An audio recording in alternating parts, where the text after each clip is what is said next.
Assalamualaikum warahmatullahi wabarakatuh. Kembali lagi di channel Gudang Misteri. Untuk kisah kali ini, saya akan membawakan sebuah kisah nyata yang dialami oleh seseorang perawat di rumah sakit. Kisah yang berjudul Suster Merah.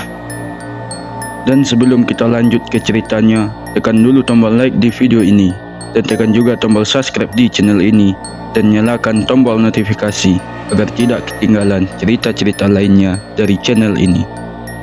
Seperti apa sebuah kisah dalam cerita ini, dan langsung saja kita masuk ke ceritanya. Namaku Dita. Aku seorang suster atau perawat di sebuah rumah sakit swasta di Kota Bandung. Kota Bandung terkenal dengan julukannya sebagai Kota Kembang. Kota Kembang diberikan mungkin karena tampilan Kota Bandung sangat cantik. Atau mungkin juga banyak gadis-gadis cantik di kota ini bagaikan kembang yang mekar. Namun tak selamanya keindahan itu tanpa duri di tangkainya. Begitu juga Kota Bandung yang terkenal dengan julukan Kota Kembang ini banyak menyimpan sejuta misteri yang mencekam. Sedikit tentang sisi lain dari Kota Bandung yang dapat aku tuliskan berdasarkan pengalaman bekerja di sebuah rumah sakit. Suster Merah, sosok yang ramai dibicarakan karena sering menampakkan diri kepada pasien maupun perawat. Sebelum bercerita pengalaman seram tentang Suster Merah, ada baiknya kita menilik kisah pilu yang menjadi asal-usul sosok tersebut. Beberapa tahun yang lalu, ada seorang perawat yang sangat periang, mudah bergaul, dan polos bernama Sari. Selain menyenangkan, Sari memiliki wajah yang cantik serta tubuh yang mampu membuat mata lelaki sulit memalingkan pandangannya. Menurut beberapa teman seangkatannya, Sari merupakan individu yang mau bergaul dengan siapa saja. Tanpa melihat latar belakang temannya, bahkan ia tidak ragu-ragu membantu teman-temannya yang mengalami kesusahan. Dari sekian banyaknya pria gagah yang jatuh hati pada Sari, namun ia lebih memilih Hadi sebagai tambatan hatinya. Mereka berdua terlihat seperti pasangan yang serasi dan bahagia menjalani hubungan mereka yang terkadang membuat iri teman-temannya. Pada saat Sari berulang tahun, ia mendapatkan kado istimewa, yaitu jaket berwarna merah. Menurut cerita teman-temannya, jaket merah itu menjadi jaket kesayangannya yang selalu dipakai kemanapun. Kebahagiaan hubungan mereka ternyata menemui rintangannya. Teman-temannya sangat mengenal Sari sebagai seorang gadis yang baik dan polos ternyata sering terlihat murung di pojok ruangan ganti baju perawat. Dan setelah dibujuk oleh temannya, Sari pun mengaku bahwa ia sedang hamil. Dan yang menjadi masalah bagi dirinya adalah Hadi enggan bertanggung jawab dengan alasan belum siap menikahi Sari. Sari sangat sulit menerima kenyataan itu, sehingga setiap hari ia tampak murung memikirkannya. Hiburan dari teman-temannya pun tidak sanggup mengusir tingkat stres pada dirinya. Suatu ketika, Sari berkonsultasi dengan seorang dokter dan meminta resep obat. Sebagai seorang perawat, tentunya akan lebih mudah bertemu dan meminta resep pada dokter jika membutuhkannya. Sari meminta resep obat insulin, obat penurun kadar gula darah. Karena obat itu harus dibeli dengan resep dokter dengan alasan untuk saudaranya yang terkena penyakit diabetes. Sekedar informasi, obat insulin sering disuntikkan pada orang yang terkena penyakit diabetes untuk menjaga kestabilan kadar gula darahnya yang sering meninggi. Setelah membelinya, Sari langsung menyuntikkan seluruh obat tersebut ke dalam tubuhnya. Perlu diketahui bahwa kadar gula darah ideal bagi orang normal adalah 110 mg dan bagi orang yang berpuasa 8-12 jam sekitar 88 mg. Sari menyuntikkan seluruh obat tersebut ke dalam dirinya hingga menurunkan kadar gulanya secara drastis menjadi 2 mg. Akibatnya, Sari pun meninggal dunia karena tidak bisa ditolong lagi. Beberapa hari setelah meninggalnya Sari, banyak desas-desus penampakan suster menggunakan jaket merah dari pasien maupun perawat. Konon, suster merah itu sering duduk sendiri di pojok ruangan, ganti baju atau terlihat berjalan di lorong rumah sakit. Dan juga pernah melayani pasien rawat inap. Suster merah ini cukup terkenal di rumah sakit tempatku bekerja. Bahkan pasien yang pernah dirawat dan kebetulan mendapat keberuntungan dikunjungi oleh suster merah sering menceritakan pengalaman yang sama. Awalnya, aku hanya menganggap itu hanya kabar angin yang tidak benar.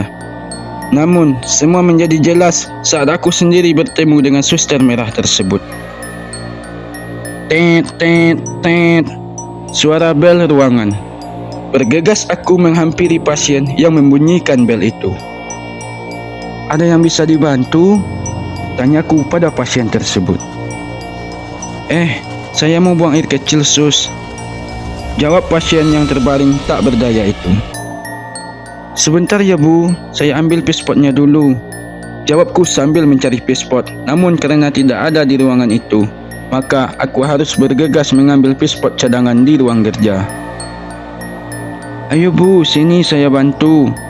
Jawabku sambil membawa pispot. Sudah kok sus. Jawab pasien itu sambil tersenyum. Sudah bagaimana bu? Tanyaku penasaran. Tadi sudah dibantu sama suster yang pakai jaket merah. Jawab pasien itu. Oh begitu. Ya sudah, nanti kalau perlu bantuan tinggal tekan saja belnya ya bu. Jawabku sambil meninggalkan ruangan dengan wajah yang bingung. Malam itu hanya aku dan temanku Putri yang kebetulan juga adalah seniorku tengah bertugas jaga malam, dan kami berdua tidak memiliki jaket berwarna merah. Mbak Put, siapa ya suster yang memakai merah? Tanya aku penasaran. Memangnya ada apa? Jawab Mbak Putri dengan wajah yang sedikit kaget. Enggak, pasien tadi katanya sudah dibantuin sama suster yang pakai jaket merah. Kita berdua kan nggak pakai jaket merah. Kalau perawat dari ruangan lain, nggak mungkin bantuin pasien tanpa izin dulu ke kita. Jawabku dengan penuh penasaran. Terlihat wajah Mbak Putri sedikit pucat. Dengan senyuman kecil, ia terdiam sesaat dan mencoba mengalihkan pembicaraan. Enak juga malam dingin-dingin gini buat kopi. Kalau kita buat kopi, siapa yang jaga nanti mbak? Tanyaku. Udah, kamu jaga aja di sini, biar aku yang buatin. Jawabnya sambil melangkah pergi. Oke mbak. Jawabku dengan cengengesan. Tak lama berselang, Mbak Putri kembali. Ini tak kopinya. Tapi tadi sedikit tumpah, kata Mbak Put dengan wajah yang ketakutan. Ada apa mbak? Kok kayak ketakutan gitu? Tanyaku kebingungan. Gak apa-apa kok, diminum kopinya ta? Kata Mbak Putri. Jangan bohong mbak, kayaknya ada yang disembunyikan dari aku. Kasih tahu dong mbak. Jawabku memaksa. Tadi aku lihat suster merah ta? Jawabnya sambil ketakutan. Suster merah? Jadi siapa suster merah itu? Di ruangan mana dia? Tanyaku yang semakin penasaran. Sebenarnya yang dilihat sama pasien itu bukan perawat seperti kita ta? Mbak Putri menjelaskan. Jadi perawat kayak gimana mbak? Jadi bingung aku. Tanyaku yang semakin bingung. Suster merah itu julukan buat hantu perawat yang sering menampakkan dirinya. Jawab Mbak Putri dengan wajah yang semakin ketakutan. Oh begitu, jawabku dengan cuek. Jujur, aku kurang percaya sama hal seperti itu. Karena menurutku, hal seperti itu biasa saja. Hanya halusinasi karena ketakutan. Tet. Bunyi bel terdengar sekali. Aku terbangun dan karena melihat Mbak Putri yang sedang tertidur nyenyak, segera aku menuju ruangan pasien. Ada yang bisa dibantu? Tanyaku. Namun pasien sedang tertidur. Kebetulan di ruanganku hanya ada satu pasien rawat inap malam itu. Mungkin dia lelah, gumamku dalam hati, dan aku pun segera melangkahkan kaki menuju ruangan jaga. Suasana tampak dingin dan sepi saat aku berjalan menyusuri lorong rumah sakit menuju ruangan jaga. Sambil menguap kerana ngantuk, aku berpas-pasan dengan seorang perawat. Wajahnya sangat anggun dengan bodi yang indah. Namun aku sangat asing dengan wajah suster tersebut. Ia tersenyum padaku dan aku pun membalas senyumannya. Setelah berpas-pasan, aku pun teringat dengan suster merah. Dan kerana aku melihat perawat dari menggunakan jaket merah, segera aku menoleh ke belakang. Aku terdiam sejenak kerana tidak ada seorang pun di belakangku. Kemana ya perawat itu? Lorong lurus begini, dia belok kemana ya? Gumamku dalam hati. Aku bukanlah seorang yang mudah percaya dengan perkataan orang lain mengenai penampakan hantu atau sejenisnya. Aku percaya bahawa makhluk dari alam lain itu ada. Tetapi sangat sulit bagiku untuk percaya bahawa mereka bisa datang dan pergi sesuka hati di hadapan kita seperti lagu Elo yang judulnya Benci Tanpa Rindu. Aku kadang-kadang suka menonton acara dunia lain dan uka-uka. Tetapi aku menonton acara itu tidak lebih kerana tingkah laku pesertanya yang lucu, bukan kerana penampakan hantu yang dibesar-besarkan oleh mereka. Menurutku, penampakan yang ada hanyalah rekayasa mereka untuk mendongkrak popularitas mereka. Setelah kejadian bertemu dengan seseorang suster yang menggunakan jaket merah, sering terpikirkan olehku apakah benar mereka bisa masuk ke dunia manusia. Apakah benar orang yang sudah meninggal bisa dengan seenaknya masuk dan berkomunikasi dengan manusia. Seberapa banyak cerita mengenai suster merah yang telah aku dengar tetap tidak mengubah keyakinanku. Aku yakin penampakan hantu atau makhluk halus hanyalah halusinasi semata. Kebetulan hari itu aku mendapat jadual shift siang dari pukul 15.00 hingga pukul 21.00. Dengan wajah yang lelah dan mengantuk, aku dan teman shiftku berjalan menuju ruangan ganti perawat sambil bercanda. Waktu itu kami telat pulang kerana harus melakukan beberapa urusan saat serah terima atau pergantian perawat jaga. Kami pun sampai di ruangan ganti dan segera bersiap-siap ganti baju dan penampilan. Mungkin telah menjadi prinsip perawat pada umumnya bahawa saat datang dan pulang dari rumah sakit, penampilan harus tetap nomor satu. Sekejam apapun pasien di rumah sakit, sekeras apapun kerjaan yang diberikan, jika waktu telah menunjukkan berakhir jam kerja, maka penampilan harus berubah 280 derajat, kecuali perawat yang sudah berumah tanggamu. Kerana kami telah datang ke ruang ganti baju, perawat lain yang duluan mulai keluar ruangan untuk pulang. Kebetulan di dalam ruangan itu hanya tinggal kami berdua. Setelah selesai mengganti baju, kami pun bersiap untuk pulang. Namun temanku pergi ke toilet dulu dan memintaku menunggu. Saat sedang memainkan HP sambil menunggu temanku, aku merasa ada seseorang di pojok ruangan, dan ketika aku menoleh, ternyata benar ada seorang perawat yang sedang duduk sendiri sambil melamun. "Kok belum pulang, Mbak?" tanyaku. Perawat itu tetap dalam lamunannya tanpa menjawab pertanyaanku. Kerana aku tipe orang yang so akrab, aku pun berjalan mendekati perawat itu. "Pulang sendiri atau dijemput, Mbak?" tanyaku lagi. Perawat itu tetap diam membisu tanpa menoleh padaku sedikit pun. "Ada apa, Mbak? Mukanya kok sedih?" tanyaku kembali. Perawat itu tidak pernah menjawab, namun ia menoleh dan menatap tepat ke mataku. Ia menatapku dengan mata yang berkaca-kaca. Sekilas aku memandangi wajah perawat itu dan perasaanku tidak asing dengan wajahnya. Dan aku pun melihat jaket merah yang digunakannya.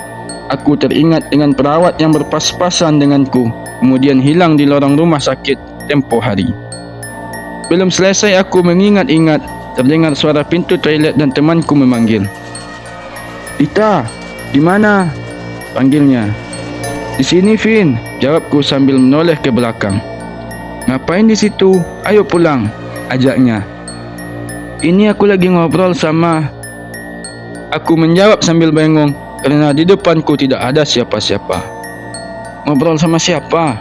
tanya temanku sambil berjalan mendekatiku. "Tadi ada perawat yang ngobrol sama aku di sini, tapi sekarang kok nggak ada ya?" Jawabku penasaran. Perawat mana? Tanya temanku yang juga ikut penasaran. Beneran kok, tadi ada.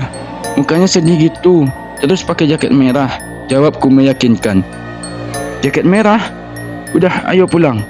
Jawab temanku sambil menarik tanganku dan melangkah dengan cepat. Aku terus memikirkan bagaimana perawat itu bisa menghilang di ruangan ganti baju yang pintu masuknya dan keluarnya hanya satu. Tidak ada tempat bersembunyi di ruangan yang tidak terlalu besar itu. Keesokan harinya, aku bertanya pada temanku, Vin, aku penasaran dengan perawat kemarin. Sambil mencatat, dia balik bertanya, perawat yang mana? Itulah perawat yang pakai jaket merah, jawabku. Dia pun terdiam sejenak dan dengan ragu menjawab, itu bukan perawat seperti kita, jawabnya. Maksudnya? Tanyaku. Pernah dengar tentang suster merah kan? Nah, dia tuh suka menampakkan diri di lorong rumah sakit dan ruangan ganti baju, jawabnya. Aku terdiam dan berpikir apa benar yang aku lihat itu adalah penampakan hantu suster merah. Keyakinanku mulai goyah. Aku ingin tetap tidak percaya tentang penampakan hantu. Namun, aku melihatnya 2 kali dan menghilang begitu saja. Apakah benar atau tidak hantu bisa dilihat oleh manusia? Aku tidak tahu. Tapi pengalaman yang aneh dan sulit dijelaskan secara logika ini tidak akan aku lupakan. Oke teman-teman, sekian untuk sebuah kisah kali ini. Semoga apa yang disampaikan dalam kisah ini dapat dijadikan pelajaran bagi kita semua. Dan buat teman-teman yang baru bergabung, jangan lupa like, komen, dan subscribe channel ini. Dan nantikan kisah-kisah horor lainnya tetap di channel Gudang Misteri.